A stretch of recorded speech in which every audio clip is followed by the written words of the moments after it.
Good evening and welcome to the 2020 Women's Law Association of Ontario Virtual Awards Gala. My name is Jacqueline Stevens and I am a partner at Wilton Shire Environmental Lawyers and the outgoing president of the Women's Law Association of Ontario. Hosting this awards gala is my last official duty. We recognize that our attendees are spread over many territories across Ontario, and I would like to acknowledge the sacred land on which we each gather. This land has been the site of human activity for many thousands of years. The land on which the WLAO's office rests is the territory of many nations, including the Huron-Wendat and Petun First Nation, the Seneca, the Anishinaabeg, the Chippewa, the Haudenosaunee, and most recently, the Mississaugas of the Credit. The territory was the subject of the Dish with One Spoon Wampum Belt Covenant to share and care for resources around the Great Lakes. Today, the meeting place of Toronto is home to many Indigenous people from across Turtle Island, and we are grateful to have the opportunity to work in the community and on this territory. It is my pleasure to introduce the 68th Treasurer of the Law Society of Ontario, Teresa Donnelly, to bring greetings. As a bencher, Treasurer Donnelly served as Chair of the Audit and Finance Committee, Chair of the Human Rights Monitoring Group Equity, and Chair of the Program Review Task Force.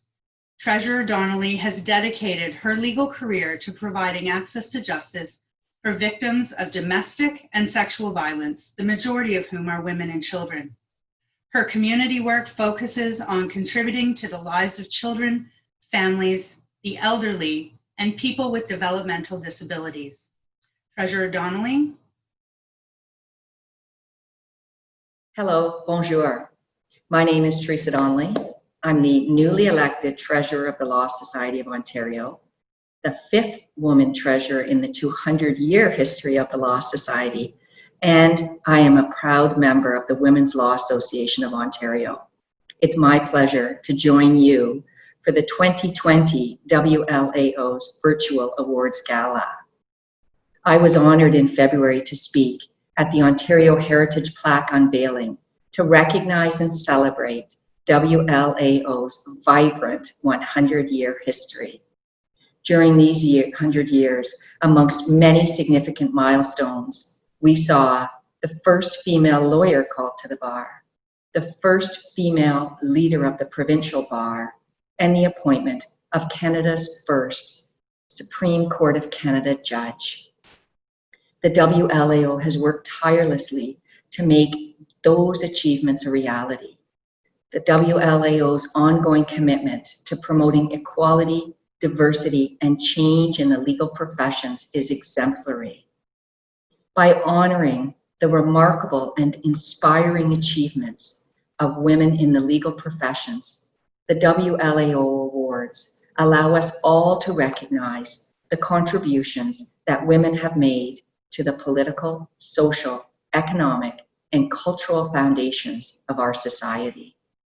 We must continue to advocate for employment equity as we work towards eliminating discrimination and harassment in the legal system and society as a whole.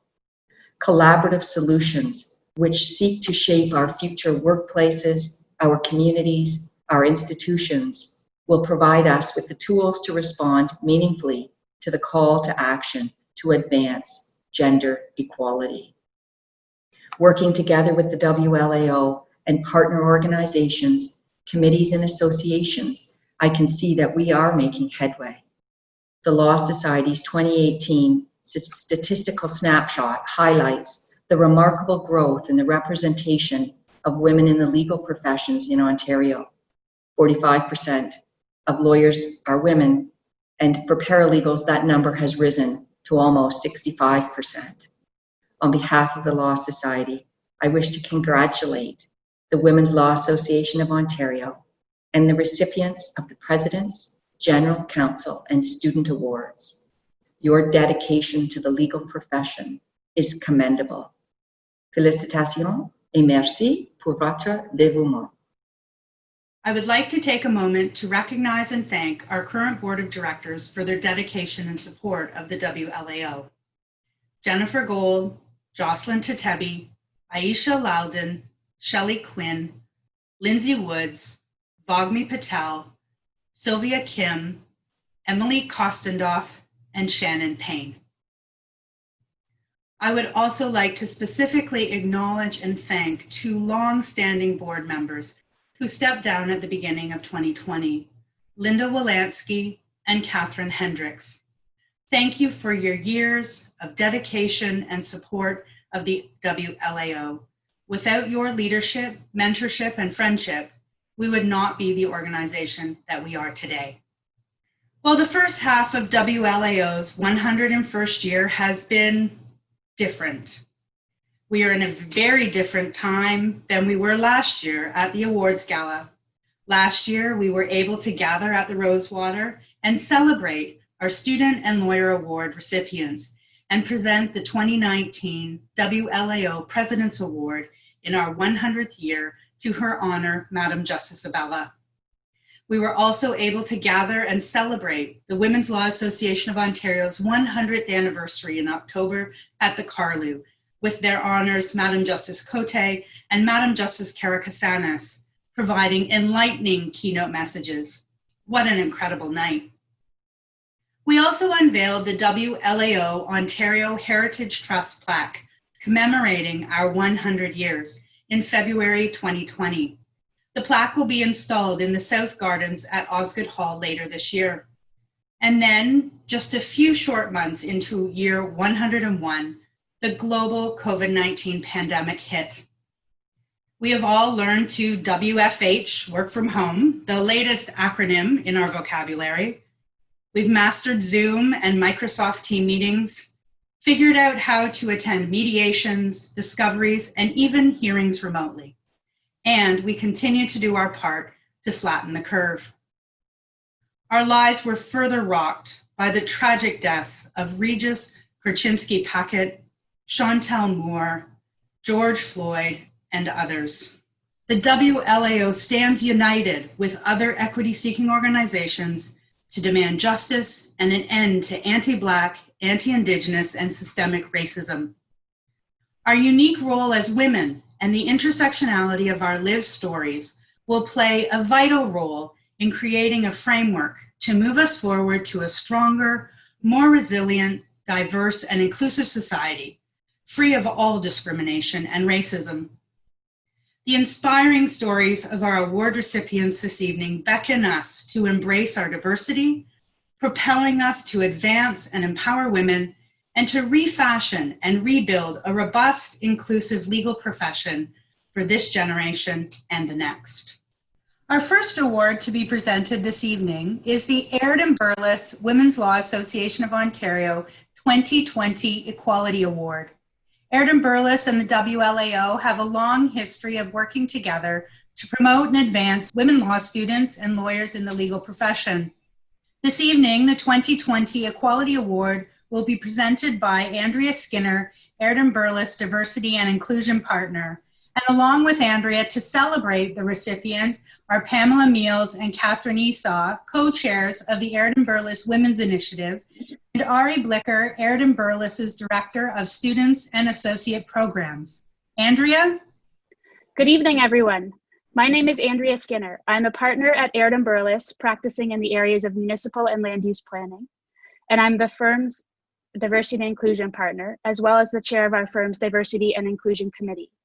I'm here along with my colleagues Catherine Esau and Pamela Meals, who are co-chairs of our firm's Women's Initiative, and my colleague Ari Blicker, who leads our student and associate programs, to present the Equality Award to this year's recipient, Maryam Hassan. Catherine, Pam, and Ari are also members of our firm's Diversity and Inclusion Committee. We've been partnering with the Women's Law Association of Ontario and co-sponsoring this award for over a decade. This award, which includes recognition at today's celebration, a commemorative plaque, and a $1,000 prize, is given to a female law student in the province of Ontario to recognize her efforts in promoting and advancing equality rights. Every year, we are so impressed with the candidates and their commitment to advancing equality. These amazing, insightful women are using their voices to bring attention to social justice issues. They are promoting LGBTQ+ rights. They are calling for increased accessibility for persons with disabilities. They are advocating for Indigenous peoples and people of color. They are shining a light on all forms of discrimination and inequities. They have the courage to act, to use their voices to be agents for change. My colleagues and I are inspired by these incredible women, and I'm sure you will be too. This year, we had an unprecedented number of applications, and there were so many impressive candidates. Our winner for 2020 is Maryam Hassan. Maryam is a law student at Lakehead University. She has a long-standing commitment to promoting equality. In her application, Maryam explains that she is the child of refugees. Her parents fled Afghanistan in the early 90s and settled in St. Jamestown, Toronto. Because of the diversity of its population, many of whom are newcomers to Canada, St. Jamestown is often referred to as the world within a block. Maryam is interested in human rights and poverty law and hopes to use her law degree to provide advice and assistance to Indigenous peoples, immigrant populations, and other underserved groups. We're extremely impressed with Maryam's application. From an early age, Maryam found ways to make a difference. We were moved by Maryam's compelling personal narrative and how she used her passion for the visual arts as a tool for promoting equality in her hometown of St. Jamestown and beyond. In the summer of 2014, she established a visual arts program, Serendipity Visual Arts, in St. Jamestown for young people in the community. The program included weekly workshops, guest artist visits, and trips to local art galleries. As Maryam explains it, the program provided a positive space for young people in the community to come together, forge meaningful connections, and share their stories through art. Maryam was recognized for her leadership with several community awards. In 2015, a community organization from Turkey learned about Maryam's program through social media and invited Maryam to facilitate a workshop for Syrian refugees in Istanbul. Maryam also uses her own art to make sense of and raise awareness about inequality. Her art explores themes of women's rights, violence, and censorship, and has been exhibited at various venues in the city. As president of the Afghan Students Association during her undergrad studies at the University of Toronto, Maryam mentored women in her community. She organized an Afghan arts exhibition at a contemporary art gallery in Toronto. The headliner of the event was an Afghan artist who created a live painting performance art piece. Maryam also volunteers her time in the community, organizing food drives, clothing drives, and tutoring programs, as well as mentorship programs for young women. In 2019, she was recognized as a finalist for the City of Toronto's Young Women in Leadership Award, sponsored by the City of Toronto and presented by Mayor John Tory. Maryam has also written or co-written academic publications about structural and social issues in her community. At Lakehead, Maryam is active in the community, completing a pro bono placement at the Kina Awaya Legal Clinic, working with Indigenous populations in Thunder Bay. During the COVID-19 crisis, she's been interning at Neighborhood Legal Services, which serves residents in many high-priority neighborhoods in Toronto, including St. Jamestown. We are delighted to recognize Maryam for her hard work and achievements, as well as her courage and commitment through the WLAO and Berlis Equality Road Award for 2020. Maryam, you will see on the plaque that we have a quote from Malala: "When the whole world is silent, even one voice becomes powerful." Time and again, we see that in order to affect meaningful change, we need to get involved, to speak out. We are reminded that what one person can accomplish when she steps into the fray. Advocates are called to speak on behalf of others. Maryam, thank you for bringing your voice to the cause of equality and for making a difference. Maryam, you mentioned that you'll be the first lawyer in your family. While it may take a few more years before you are officially a lawyer, you are already an advocate. On behalf of everyone here at the firm, thank you for your ongoing commitment to equality and congratulations. Good evening, everyone. It's a great honor to be the 2020 recipient of the Equality Award. I want to express my deep gratitude and thank the Women's Law Association of Ontario and Berlis for giving me this honor, especially during our current socio-political climate as Black and Indigenous folks, as well as people of color, are at the forefront leading social movements around the world to stand up for racial equality and justice. It's so important for social justice and equality to be reflected into our legal system in order to bring positive social change, and I thank the organizations for acknowledging this and my efforts. I'd also like to take this time to acknowledge that I'm a settler on the sacred Indigenous land and the Dish with One Spoon territory, and that part of advancing equality rights include the responsibility to work alongside Indigenous communities towards decolonization and to help dismantle systems of oppression. My intersecting identities inform my understandings of social inequalities, as I often find myself relating to some of the different challenges and barriers that vulnerable communities face, both in my densely populated neighborhood of St. Jamestown, as well as in the Northern Ontario communities. And as a daughter of Afghan Canadian refugees, the first soon-to-be lawyer in my family coming from a low socioeconomic background, I hope that me receiving this award inspires other young women to always dream big and to believe in their ability to make a difference in the world and to be active agents of change. And as an artist activist, I'm very passionate about using the arts to advance equality rights. With my experiences of working with Indigenous communities in Thunder Bay to obtain ID, to facilitating visual arts workshops for at-risk youth in St. Jamestown, I hope to continue advocating for marginalized communities throughout my legal career. And I once again wholeheartedly thank WLAO and Berlis for recognizing my work through this tremendous honor and for the lovely bouquet of flowers that they've sent me. Congratulations, Maryam, and thank you, Berlis, for your continued and ongoing support. It's my great pleasure to introduce Her Honor, Madam Justice Sandra Chapnik. Justice Chapnik has been a long-time supporter of the Women's Law Association of Ontario, having served as its president in 1988-89 and being the recipient of the WLAO President's Award in 2007. Justice Chapnik's community contributions, in particular since retiring from the bench, focus on women's and human rights issues, access to justice, and education, including assisting with the Ryerson LPP program. Her Honor continues to support women in the legal profession with the Honourable Sandra Chapnik Women in Law Award. Justice Chapnik? Thank you so much, Jackie. And hello, everyone. This year, there were 41 outstanding applicants for this award. Thanks to Jennifer Gold, Sylvia Kim, and Aisha Lalden, and of course, Patty Delat for their assistance, their kind assistance. This was not an easy task.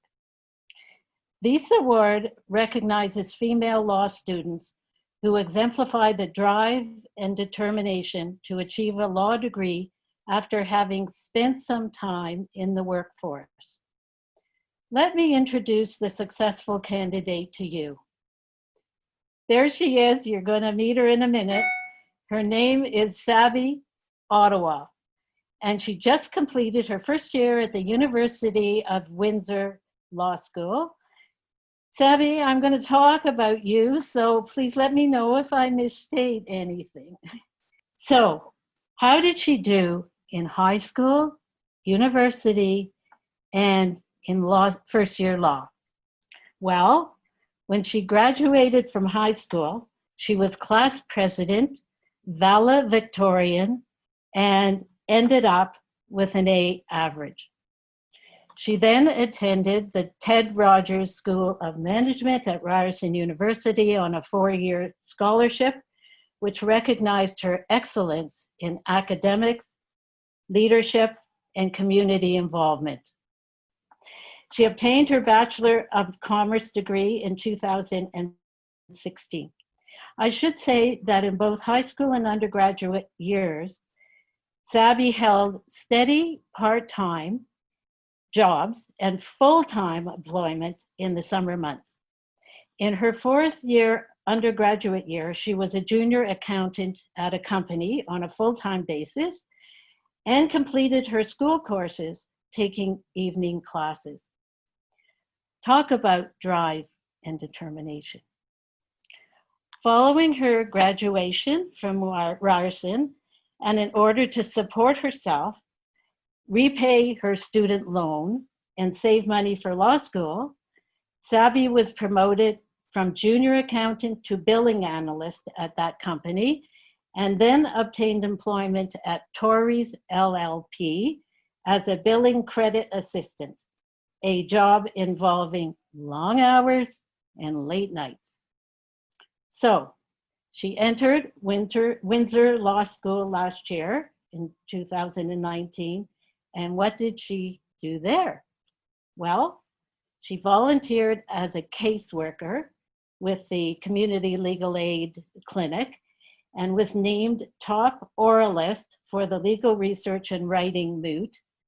And she obtained an 80% average in her midterm exams. 80%. Not surprisingly, Sabih was hired back by the clinic as a summer student, and she was selected for research projects by 2 different faculty members. I don't know if she's doing it virtually or what this summer, but that's not all. During the past year, she was also junior editor of the Windsor Law Review, a mooting judge, and the recipient of a scholarship award for leadership and community involvement. So the death of her father clearly caused Sabih both financial and emotional hardship. She learned independence, resilience, integrity, and work ethics that continue to motivate her today. Sabih has expressed special interest and passion for access to justice, human rights, and civil liberties issues, all of which drove her to law school in the first place. Her legal skills lie in the areas of accounting, finance, foreign affairs, and public policy. Under the category of interest, she names, among other things, hot yoga, Marvel movies, basketball, and stand-up comedy. It is my great pleasure and honor to present you, Sabih, Ottawa, with this special Women in Law Award. I somehow know that you all will always be a champion for women in law. And I look forward to meeting you in person after the COVID period is over. Congratulations. Thank you to the Honourable Justice Chapnik and the Women's Law Association of Ontario. I am extremely honored to receive this award, and I recognize that I am just one of many women striving to create a positive impact on this industry. The Honourable Justice Chapnik's dedication to promoting women's and human rights and access to justice is an inspiration to me and has paved the way for many other young, aspiring lawyers to follow suit. As law students and professionals, our work is far from over. Receiving a legal education is truly a privilege, and it is not one that I take lightly. We have the opportunity to play an important role in the fight for systemic change. In fact, too often, it is the legal profession itself that needs changing. This change must look like a better integration of pro bono practice into the fibers of our profession, to ensure that access to justice is not only available to those who can afford it. It must look like a deliberate effort to fight both conscious and unconscious bias and to deliver equitable treatment to all members of society, regardless of their race, religion, sexual orientation, or gender identity. And finally, it must look like the inclusion of more Black and racialized people in the legal industry. Without equal representation that reflects the diversity of our community, systemic change is impossible. Thank you to the Women's Law Association of Ontario and the Honourable Justice Chapnik for all of their hard work to support women and promote women in the law. Without your work, both the activism of today and the change of tomorrow would not be possible. Thank you. Congratulations, Sabih, on receiving this award, and thank you, Justice Chapnik, for your continued support of the Women's Law Association of Ontario and of women in the legal profession. Our final student award is the Torkin Maine's Trailblazer Award. Torkin Maine's and WLAO have worked together for many years on various events and projects.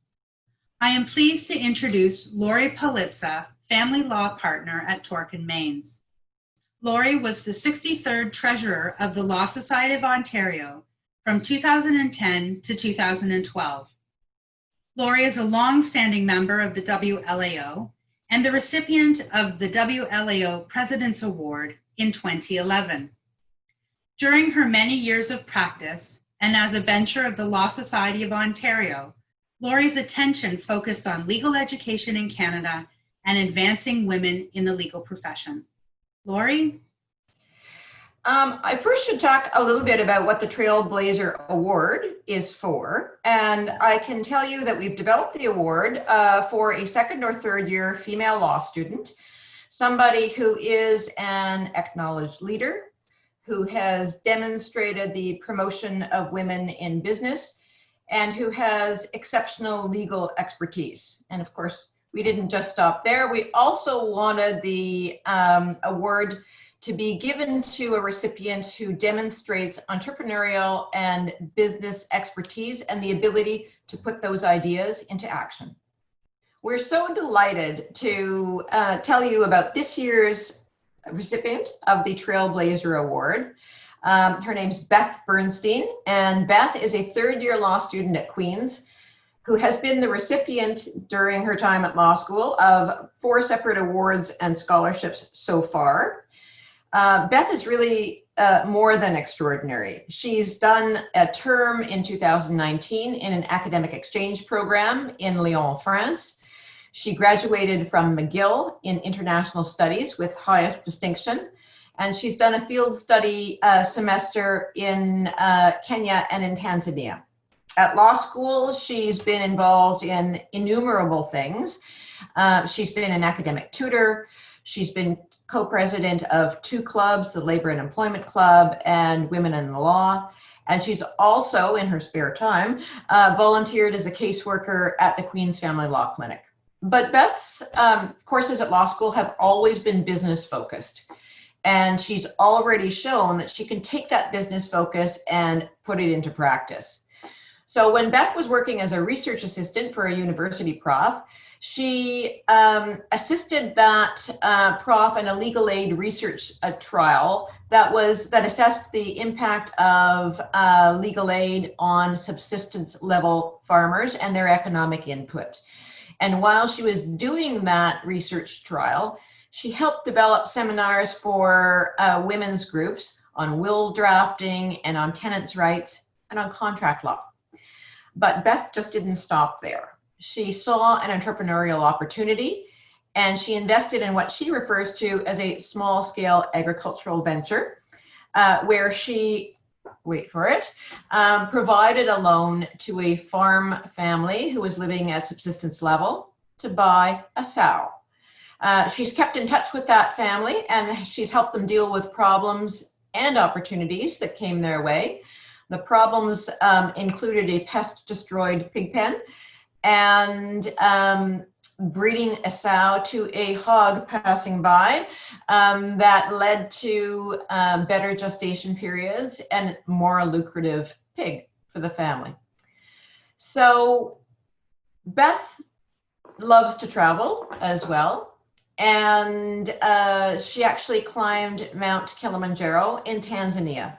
And when she did that, unfortunately, she was stricken by altitude sickness for the entire climb. I spoke to her friend, Sabih, who was also on the climb, and Sabih tells me that notwithstanding Beth's altitude sickness, she was a trooper. She showed good humor and self-deprecating humor throughout the climb, and she summited. And when they all got back to the bottom, the team elected Beth as the person to thank the Sherpas. And Sabih tells me that Beth's speech to the Sherpas was a sincere speech filled with humor and grace, and was given entirely in Swahili. So I have to say that we are so delighted to be able to present the Trailblazer Award to Beth Burnstein And Beth, this would usually be the time that I would give you a hug and present you with a check. But I think you'll probably get the check by courier and you can get my hug remotely. So we're so delighted and pleased for you and proud of what you've done so far. We're looking forward to your accomplishments in the future. Wow, thank you so much for those kind words and for your virtual hug as well.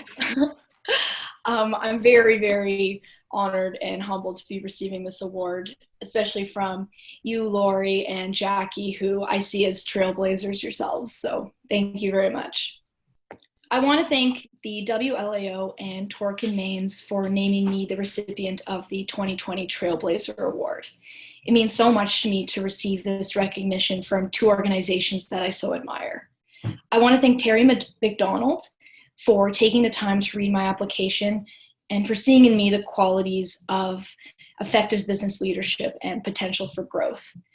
I also want to thank you, Lori and Jackie, for being here today to present the award and for all of the work you've done in advancing women in leadership in the legal profession. I owe so much of this award to my institutes of education. I want to thank Queen's Law for their openness to student initiative and for valuing student entrepreneurship and community development. I also want to thank my alma mater, McGill University, for providing opportunities to work and study abroad. It was through these opportunities that I developed a passion for advocating for women in positions of business and leadership. I am beginning my legal career this fall at Castles Brock and Blackwell, and I hope to stand by the principles of the WLAO and to contribute to your advocacy for equality and change. Thank you very much again. It really means so much to me to receive this recognition from trailblazers like yourselves. Thanks. Congratulations, Beth, and thank you so much to Lori and Torkin Mains for continuing to be an ongoing support for the Trailblazer Award and to WLAO. Our next award this evening is the WLAO General Counsel Chapter Award. This award was created to recognize a senior general counsel for her leadership and commitment to the success of women in law. The WLAO General Counsel Chapter was started to provide GCs and those in executive legal leadership roles a forum to interact and discuss topics of interest both professionally and personally at the intersection of law and business. In 2016, Women General Counsel Canada was founded by 12 WLAO GC chapter members who started the process of incorporation, developing a national organization for GCs across Canada. WLAO is proud to have been part of the founding of the WGCC and supports its continued success in promoting women in general counsel and executive legal leadership roles. It's my pleasure to introduce Elizabeth Fanjoy, Vice President and Associate General Counsel, Personal Banking for CIBC, and WGCC's Director of Membership and Awards, to present the WLAO General Counsel Chapter Award this evening. On behalf of the Board of Directors of the Women General Counsel Canada, I want to congratulate you, Cheryl, on being this year's recipient of the WLAO General Counsel Chapter Award for 2020. Cheryl, as a founding member of the WGCC in 2013, you are an inspiration to us all. In 2016, you took on the key role of Secretary, establishing the corporate structure of the WGCC, which will ensure its continuity. It now comprises over 300 members from across Canada, and you have been instrumental in creating a welcoming forum within which women in the role of general counsel and equivalent roles can come together to discuss topics of common interest, learn and grow together professionally in an environment that is both inclusive and diverse.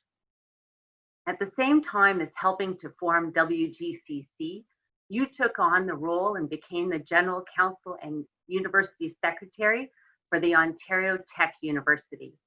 In that role, you lead a legal team providing governance, legal advice, risk compliance, and policy oversight to over 10,000 students and approximately 1,000 employees. With a small legal department in Ontario's newest university, you are a part of the university of the future. Cheryl, congratulations on being this year's WLAO General Counsel Chapter Award recipient. Thank you, Women's Law Association of Ontario and Women General Counsel Canada. Thank you, Jackie and Elizabeth.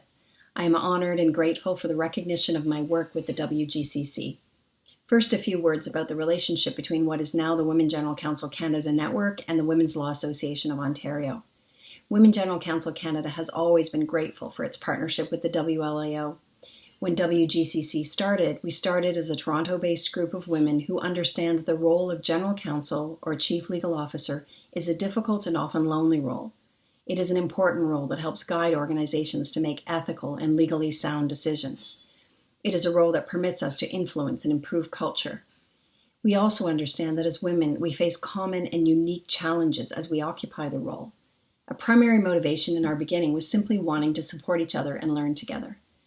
The WLAO, and in particular Patty Delat, was instrumental in supporting us to start the Ontario chapter, and the relationship between the Ontario chapter and the WLAO remains very important.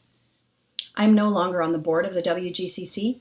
However, I've had the privilege to be involved recently in strategic planning discussions with the WGCC, and I am inspired by the continued vision and commitment of the board under the leadership of Elspeth Hagan, President.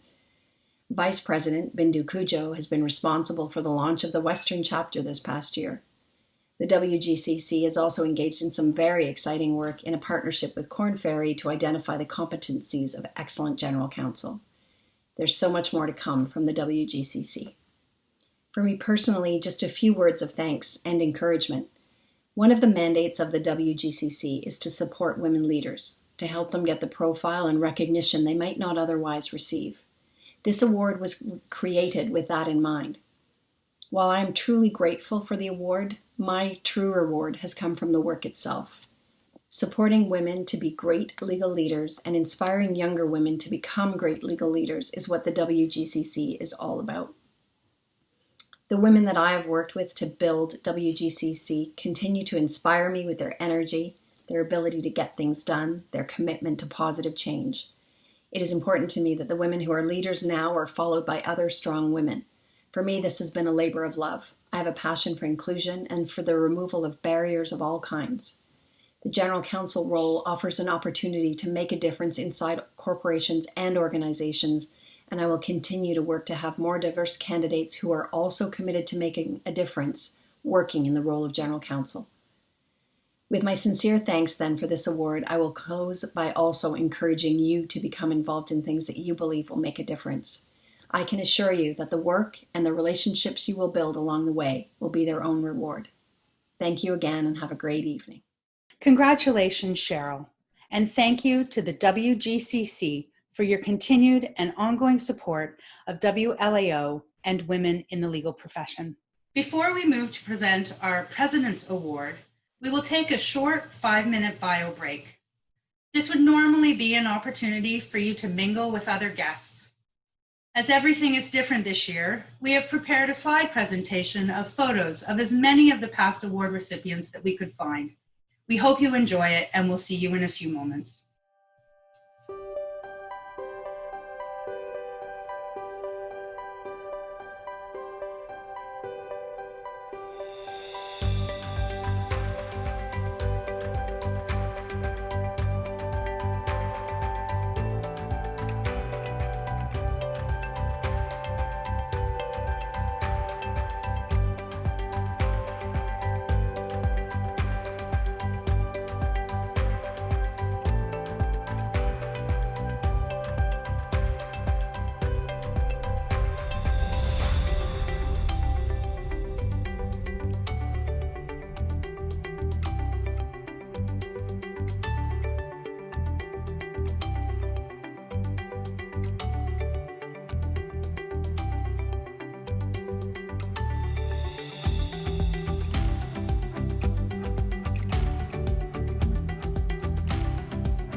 Welcome back.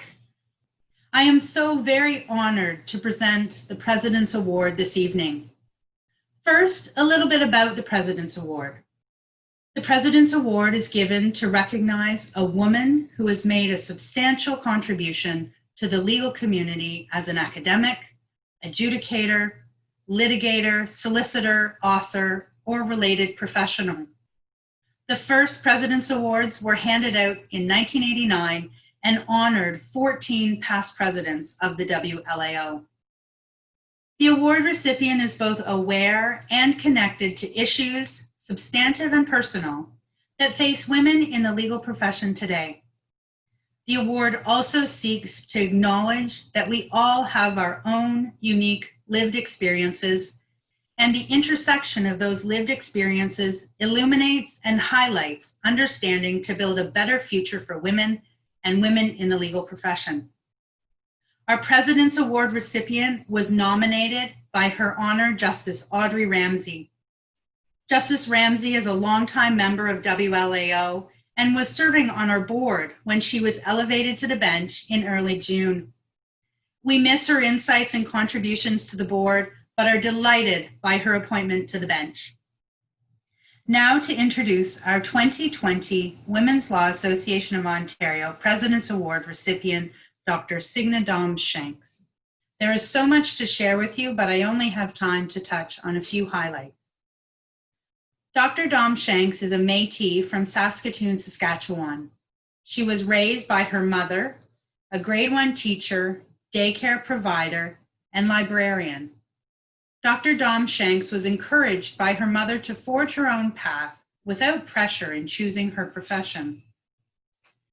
Signa flipped burgers while obtaining her BA from University of Saskatchewan, waitressed during her master's at Western, and then had the opportunity to work as a research assistant with Dr. Constance Backhouse. Signa then took a chance, moving to Ottawa without a job and only a cot in a friend's basement to call home. Osgoode Law School was her next stop, where she obtained her LLB. She articled in Regina at Saskatchewan Justice and clerked at the Land Claims Court of South Africa through her participation in Osgoode's intensive program in Aboriginal lands, resources, and governments. More opportunities opened to her, and she received funding to complete an LLM at the University of Toronto. She also worked at Heenan Blakey, Indigenous and Northern Affairs Canada, and MAG Criminal Appeals. Signa was drawn by her home of Saskatchewan in completing her PhD dissertation at Western about a Métis community in northern Saskatchewan, which she saw as the hub of cooperation, sustainable development, and flawed constitutionalism. She then obtained a teaching position in the Faculty of Law at the University of Saskatchewan. When an opportunity came up at Osgoode Law School, she went for it, and she's been there since 2014. Dr. Daum Shanks teaches torts, law and economics, game theory and the law, and Indigenous peoples and Canadian law. Her new position at the law school included becoming the inaugural Director of Indigenous Outreach, a position she has held now for 6 years. She is also actively involved in the indigenization of learning processes at York University. Dr. Daum Shanks was appointed by the UN to participate in the UN Annual Permanent Forum on Indigenous Issues. Signa is actively involved in the OBA and OBA Women Lawyers Forum and regularly participates in continuing professional development and legal education programs on Indigenous law and women's issues. Signa focuses on all aspects of Indigenous identity, law, and responsibility, supporting and mentoring Indigenous students and lawyers. One student that Signa mentored specifically spoke of the encouragement she received to approach things in innovative ways, and rather than to think outside the box, to make the box more inclusive and open. Signa regularly contributes thought pieces and poetry to media and academia.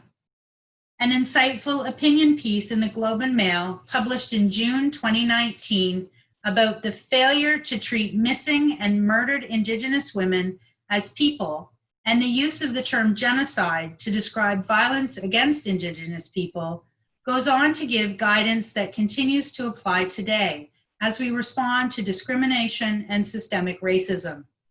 She says, what we should focus on is what we can do today to stop the racism and the indifference. Moving forward means reframing our thoughts and accepting that although we may not be sure about all the details, we need to use the report to guide us. Signa attributes her serpentine path to the place so many people have given her in their lives and to the place she makes for fun, learning, and serving others. She also is guided by a principle regularly told to her by her mother. If you wouldn't trade places with someone, you have an obligation to find out what would help them and to provide it.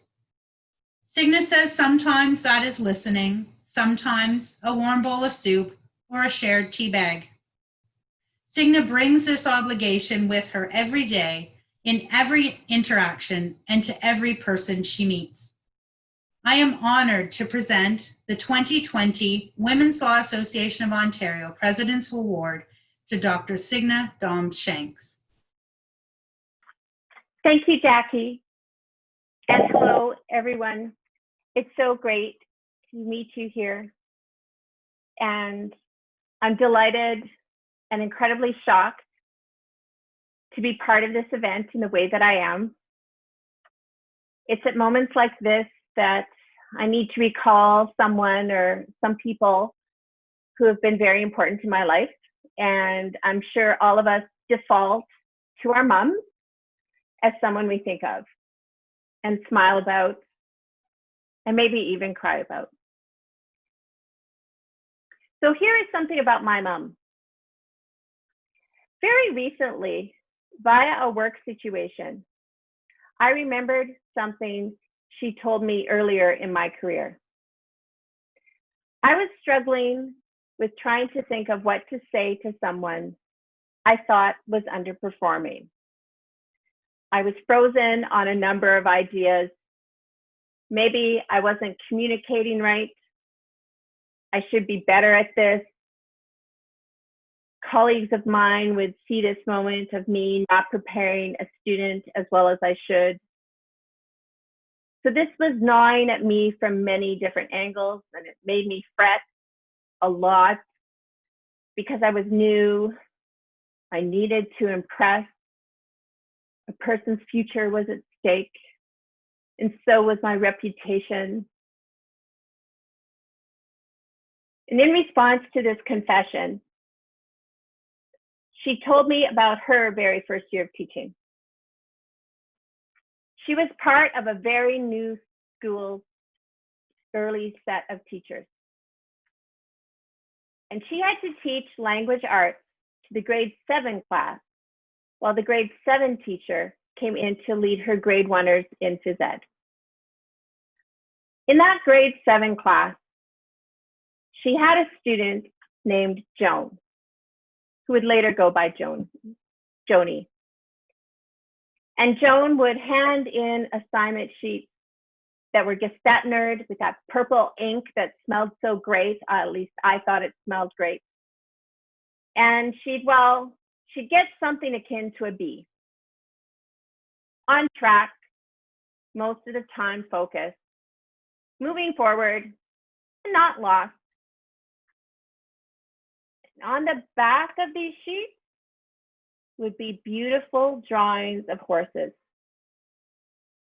not of one standing still, but of one's catching air, of movement, of running, manes that, as my mom said, showed there was a breeze, which is, I'm sure, hard to illustrate in art. And my mom was frustrated. If Joan had just spent even some of the time that she had put into these drawings on the assignments, she could have got 100%. very regularly. My mom told a colleague of hers about this situation, and that colleague was the art teacher, who she knew and she had gone to some bridge parties with and was of a similar age. And he listened to my mom, and he decompressed a little about these types of moments too.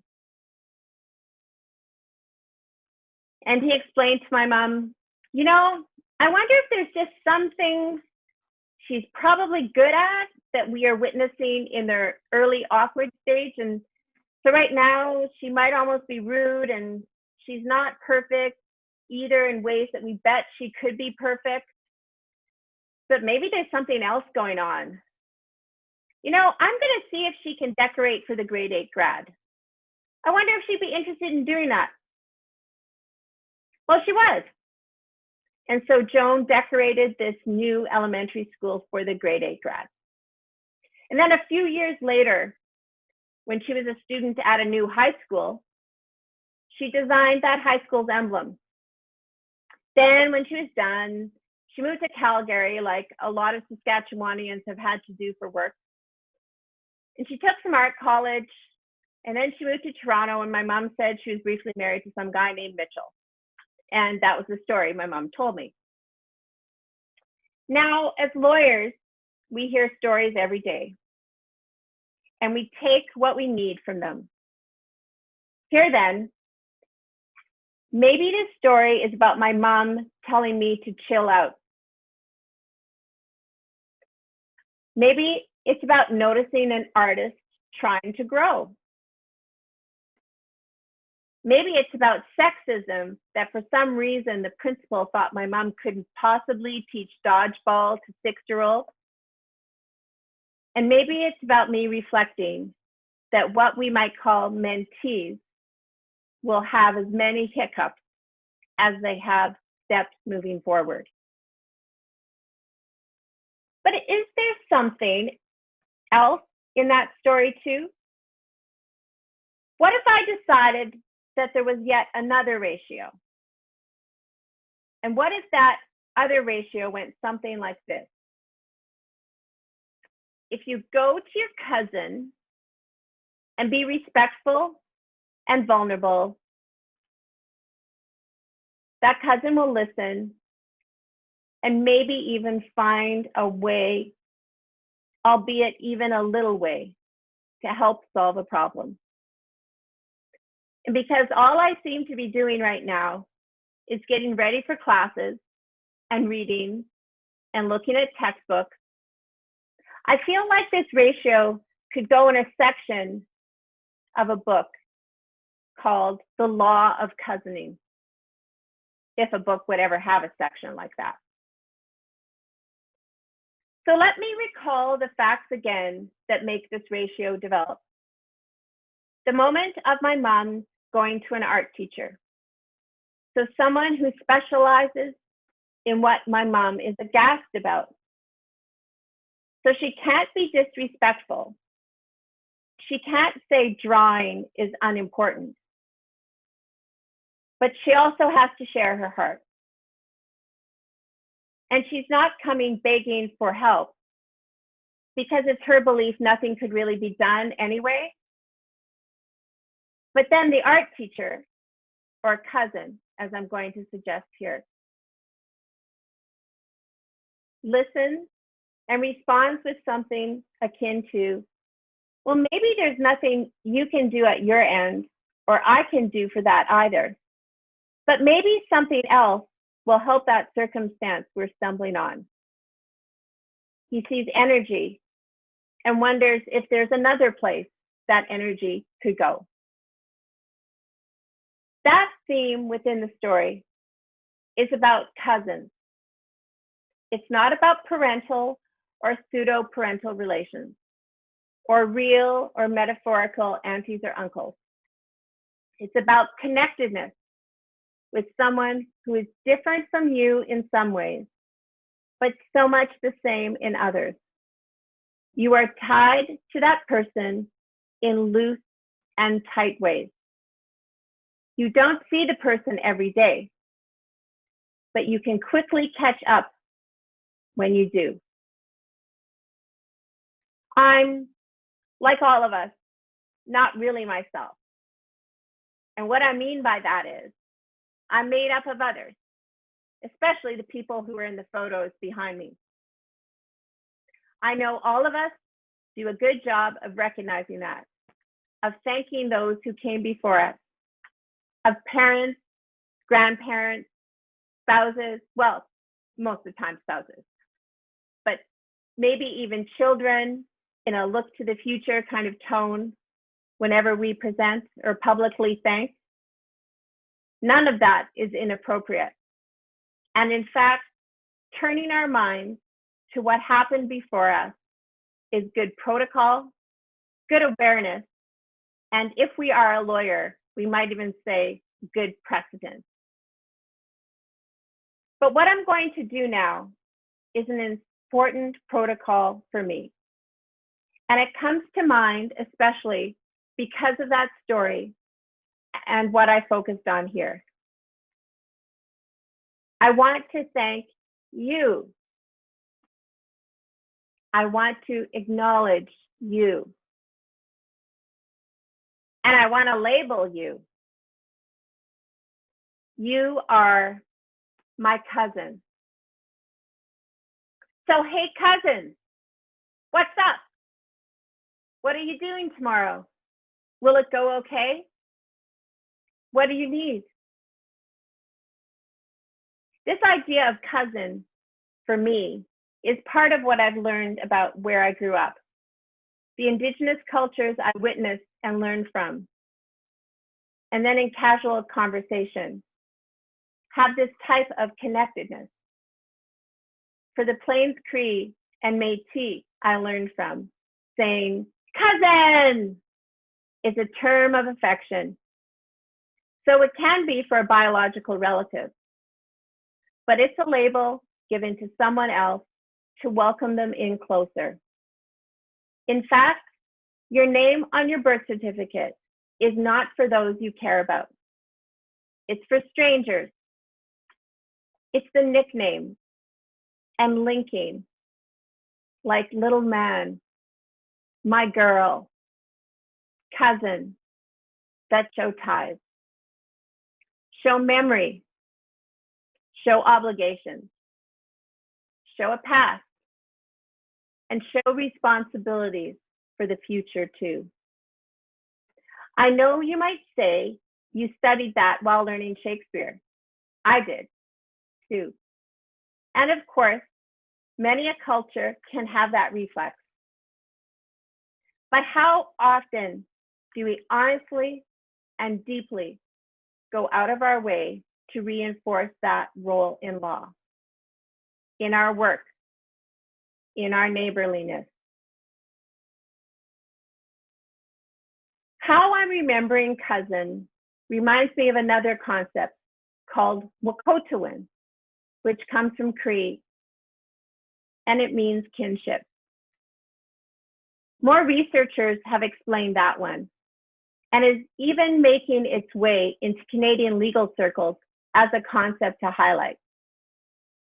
Because of the warmth some judges have shown, we see Wakotowin in discussions about topics such as sentencing and public guardianship. This idea can also expand into conversations about the people you want to be like family, and then ultimately become family in law.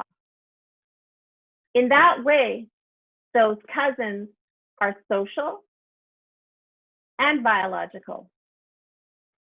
Indigenous community centers, in doing everything they can to help kids in trauma find means of family support, integrate this idea of cousinage into their proposals.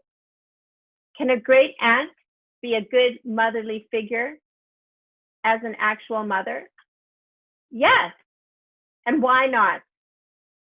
The cousinage she has via her children can be as important as brothers and sisters for that kid. This idea of seeing cousins and appreciate the obligations that come with recognizing it means that we can expand the circles we might need in very desperate times. So I tell you this to remind myself as much as you that Indigenous laws are all around us all the time, whether we can notice them ourselves or not. It is not that these Indigenous laws automatically need to be given some type of special treatment or are necessarily different from what we do anyway, but they are there.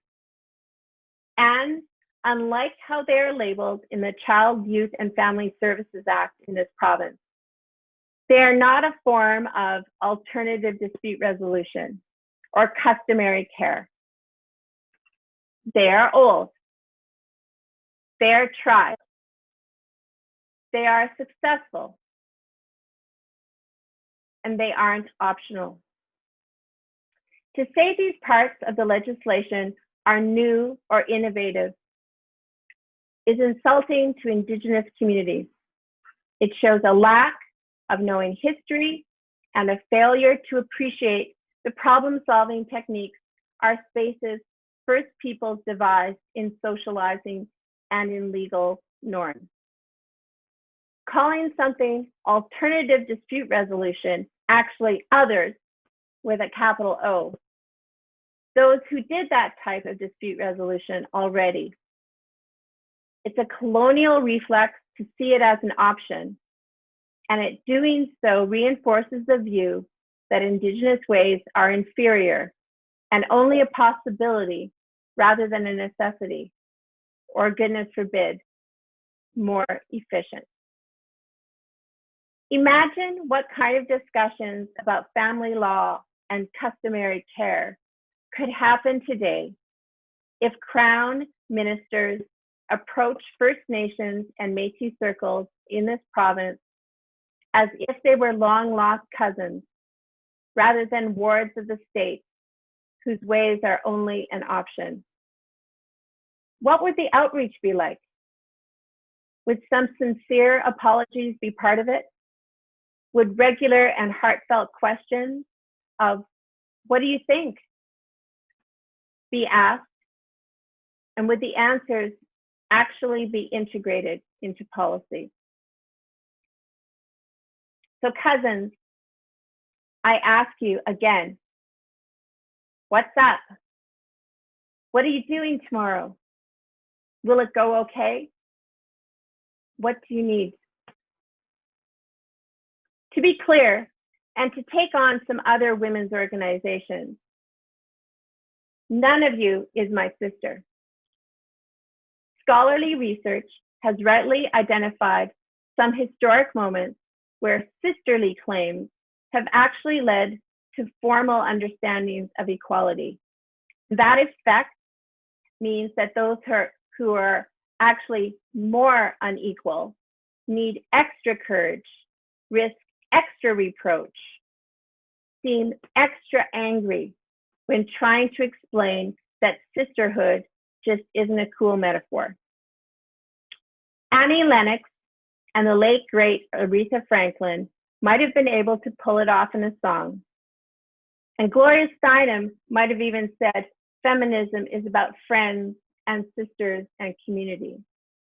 But for me, my life is especially strengthened by support from those who I have some, but not every, tie to, who can take all of me, but maybe not all of the time, can help me be grateful while I speak my truth, can help me remember that too many people say they empathize when they don't really get it and just show they aren't listening anyway. When you're a cousin, you don't continue the harm. You don't say you get it when you don't. You don't claim you're good at active listening or self-declare you're an ally. Maybe you can work on those concepts. And maybe you can tell people you are working on those concepts. But it's always a work in progress. You will never master them. And on that note, when we're a cousin, sometimes we might have an idea that can help a situation, but sometimes the best gift we can give to our cousin is to listen. So when I go back to that first story, or maybe even case, if I think of it super lawyerly like, I learned the facts. I see shades of questions or issues, and I might even see a holding in it that my mom was told, I wonder if there's a way to take care of this. But thanks for telling me all of this story here. So again, what is the ratio? Our favorite lawyers and judges show us, in that living tree kind of way, that a case can be what it will be at whatever moment we look at it. So that we see more than one ratio is okay. First term, first year law students hate hearing that. I gave a ratio a kick at the can at the beginning, but maybe for my second attempt, maybe I could frame it like this. If you respect a relationship as being one where you are fully candid and you are showing trust to that person by telling them, and you're not begging to be saved, they will listen to you. And maybe they might be able to help. So if that's a ratio, and I'm claiming it is so, so important, despite the other reasons why my mom might have told me that story, what does it mean I need to do here and now? Well, cousins, how about these words? To the person out there who is disheartened by where they work, and they are trying to secretly plan an escape to another employer without burning any bridges, I see you. To the one out there whose personal relationship at home wasn't good before 2020, and this year is bringing out its worst, I invite you over for tea. To the someone whose tendency is self-defeat, lack of confidence, family responsibilities that have always seemed overwhelming, and the mental health challenges that come out of those circumstances seem so heavy right now, I think you're beautiful. We remember the interweavings of relationships we have. In applying this law of cousining in its broadest form, we especially need to stretch out to that person or cousin we haven't been our best at keeping in touch with. The benefit of keeping to this law is that along the way of doing so, we reinforce those stronger relationships of brothers, sisters, mothers, fathers, aunties, and uncles too. By doing so, we also reinforce another law, to be kind, which is as much for ourselves as it is about strengthening someone else. So cousins, again, I ask you, what's up? What are you doing tomorrow? Will it go okay? What do you need? Cousins, I see you. Cousins, I love you. Cousins, You have so many important things to do. And as you go do them, don't forget to notice and love your other cousins along the way. Merci. Thank you. Miigwech. Hi, hi. Signa, thank you for sharing the law of cousining with us, and congratulations on being the 2020 Women's Law Association of Ontario President's Award recipient. I hope you have been inspired by the messages presented by our 5 award recipients. I certainly have. Thank you, Maryam, Sabih, Beth, Cheryl, and Signa for your continued commitment to diversity and inclusion and advancing women in the legal profession. I am also inspired by our incoming president, Jennifer Gold. Jennifer is a partner at Wood Gold, practicing family law, mediation, and wills. Jennifer and her law partner, Frankie Wood, have created a firm where diversity and work-life balance are the cornerstones. Jennifer is a 2017 Lexpert Zenith Award recipient celebrating the advancement of women in the legal profession. Jennifer is perfectly suited to take on the role of the president of the Women's Law Association of Ontario for the coming 2-year term. Congratulations, Jennifer. Thank you, Jackie. That was a lovely introduction. First off, I would like to thank you, Jackie, for your service on the board of the Women's Law Association of Ontario. She has dedicated a great deal of time and energy in her various roles as director, secretary, treasurer, vice president, and as president. I frequently tell her that she's not going anywhere and that I look forward to working with her as she assumes the role of past president of our board. She will be working with our new advisory council made up of past presidents, lifetime members, and longtime supporters of our association. During her term as president, Jackie was responsible for leading a team to plan our 100th anniversary. In addition, Jackie spearheaded our application to the Ontario Heritage Trust for a heritage plaque. This application was accepted, and in partnership with the Law Society of Ontario, we celebrated its unveiling this year.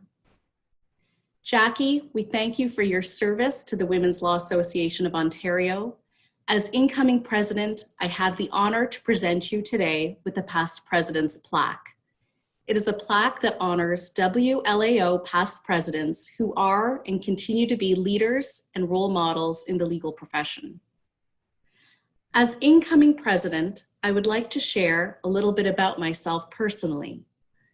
I am a daughter of immigrant parents, a woman of South Asian descent, a feminist, a mother of 2, and for fun, a singer of barbershop music. I look forward to bringing all of my life experience to my work with the board. As a board, we look forward to navigating the limitations placed on us by COVID-19. We hope to be even more socially connected as members, although we cannot physically be together. This includes ensuring that those that need mentorship have access to mentors, greater outreach to women lawyers and law students throughout Ontario, and greater advocacy to dismantle patriarchy, systemic racism, and all other barriers that support inequality. Our board is diverse, and we are ready. We thank all of the members, lawyers, and firms that have supported us both financially and through their time. We ask all of you for your continued support, whether through membership, sponsorship, or volunteering your time. We invite the women watching to consider a lifetime membership with our association. For as Helen Keller said, alone we can do so little, but together we can do so much. Good evening, be safe, and be well. Thank you, Jennifer, and I look forward to continuing our work together. A few more thank yous to finish off the evening. Thank you to our award sponsors, Berlis, the Honourable Sandra Chapnik, Torkin Mains, and the WGCC. Thank you also to the Law Society of Ontario, to Evan Jenkins and Jonathan Lau of Aspen Films for creating the virtual gala, To Julie Williams, Pretty in Pictures, for creating our WLAO Award Gala ad clip. And a huge thank you to Patty Delat, WLAO's Association Manager, who keeps the WLAO functioning and organized. We know you missed out on being able to congratulate our award recipients in person this year. So in keeping with things being different, we have set up Zoom meeting rooms for you to meet with each of the award recipients immediately following the presentation. The Zoom meeting details were provided in the email you received confirming your attendance at this evening and are also listed at the end of the presentation. And finally, thank you to you, the attendees at the 2020 WLAO Virtual Awards Gala. We appreciate your continued and ongoing support of the WLAO and women in the legal profession. Thank you again for celebrating with us. Be well, be safe, and good night.